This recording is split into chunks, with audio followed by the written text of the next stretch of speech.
आकर तमन्ना तू किसी को पाने की, बड़ी बेदर्द निगाहें हैं इस ज़माने की, खुद को बना ले इस काबिल कि लोग ख्वाहिश रखे तुझे पाने की।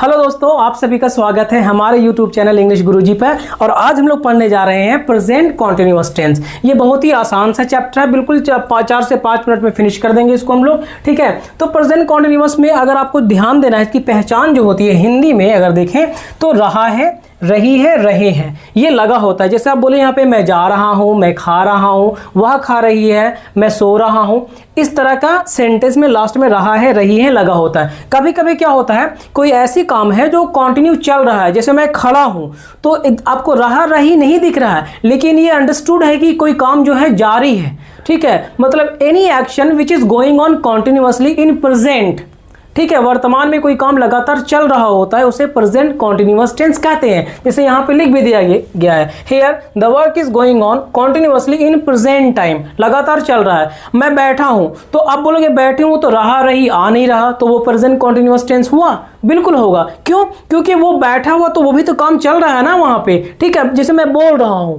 तो ये बोलने का काम तो मतलब चल रहा है, ठीक है। मैं पढ़ा रहा हूं, आई एम टीचिंग, बात समझ में। उसी तरह से बैठना भी तो वो कंटिन्यू चल ही रहा कि बैठा हुआ है वो, बात समझ गए यहाँ पे। तो इसको भी ध्यान रखना है। तो चलिए और आगे अगर समझते हैं यहाँ पे, तो इसमें क्या होता है कि while, at the moment, presently, still, in word का हम लोग प्रेजेंट कॉन्टिन्यूअस टेंस में यूज कर लेते हैं। बात समझ में आए? हालांकि इतना डिटेल्स में आपको नहीं जानना है, आपको सिर्फ ये देखना है कि हम सेंटेंस में कैसे बोल सकते हैं, और सबसे बेसिक यही है। तो अगर आप देखें यहाँ पे कि आई के साथ में एम लगता है, वी के साथ आर, यू के साथ आर, दे के साथ, ही के साथ इज, शी के साथ इज, इट के साथ में इज लगता है। ये सारा हमने पीछे भी डिस्कस किया है, तो इसको आप प्रैक्टिस जितना करना है आप कीजिए, ठीक है। चलिए अब हम लोग सेंटेंस को बनाते हैं। सेंटेंस जब बनाएंगे तो अगर आपको बोलना होगा कि तुम जा रहे हो, तो यू आर गोइंग, ठीक है। इसमें आपको मेहनत करने के लिए जो लगा आपका, वो सिर्फ इसको लगा, ये जो V4 है ना, V4 यानी कॉन्टिन्यूअस,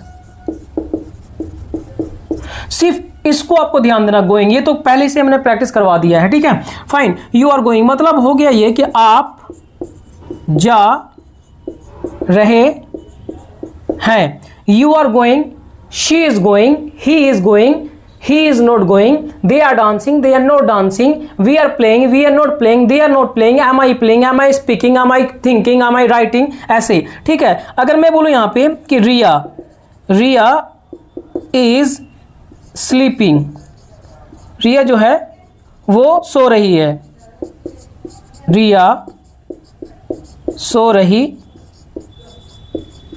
है। अब इस पे आप खुद से प्रैक्टिस कीजिए। Riya is sleeping, Riya is dancing, Riya is learning, Riya is speaking, Riya is reading, Riya is writing, Riya is sleeping, playing. जितना आपके दिमाग में वर्ब है उसको प्रैक्टिस कीजिए, ठीक है। ये अफर्मेटिव टाइप है। नेगेटिव कैसे बनाएंगे? तो आप बोल सकते हैं यहाँ पे ही कर सकते हैं, ही, और ही के साथ में ही इज हो गया, नोट लगेगा। ही इज नॉट स्पीकिंग मतलब वह नहीं बोल रहा है, वह नहीं बोल रहा है। इसमें कुछ नहीं है, बहुत ही सिंपल सा है। ये आपको 3 स्टेप लगाना है यहाँ पे। ये सब्जेक्ट हो गया, ये ऑक्सिलरी वर्ब हो गया, ये मेन वर्ब हो गया, ये नोट आ गया। तो ही इज नॉट स्पीकिंग मतलब वह नहीं बोल रहा है, ठीक है, बात समझ में आई। अगर आप बनाना चाहें कि क्या वह बोल रहा है, तो देखिए यहाँ पे इसमें से निकाल लीजिए, यहाँ पे ये आपकी मेहनत करना ही नहीं है। इज ही स्पीकिंग मतलब क्या वह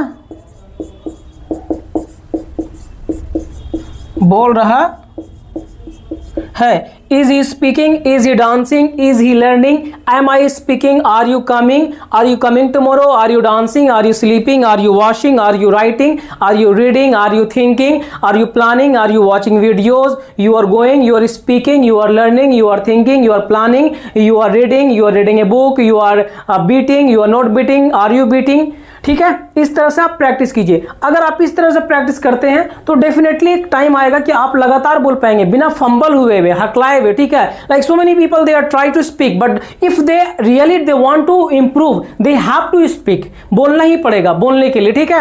और ये इसको जो हम लोग पढ़ रहे हैं वो स्पोकन के हिसाब से पढ़ रहे हैं, बिल्कुल ग्रामर की पूरा डिटेल्स में नहीं जाके पढ़ रहे हैं, हम बोलने की प्रैक्टिस करवा रहे हैं, ठीक है, बात समझ में आई।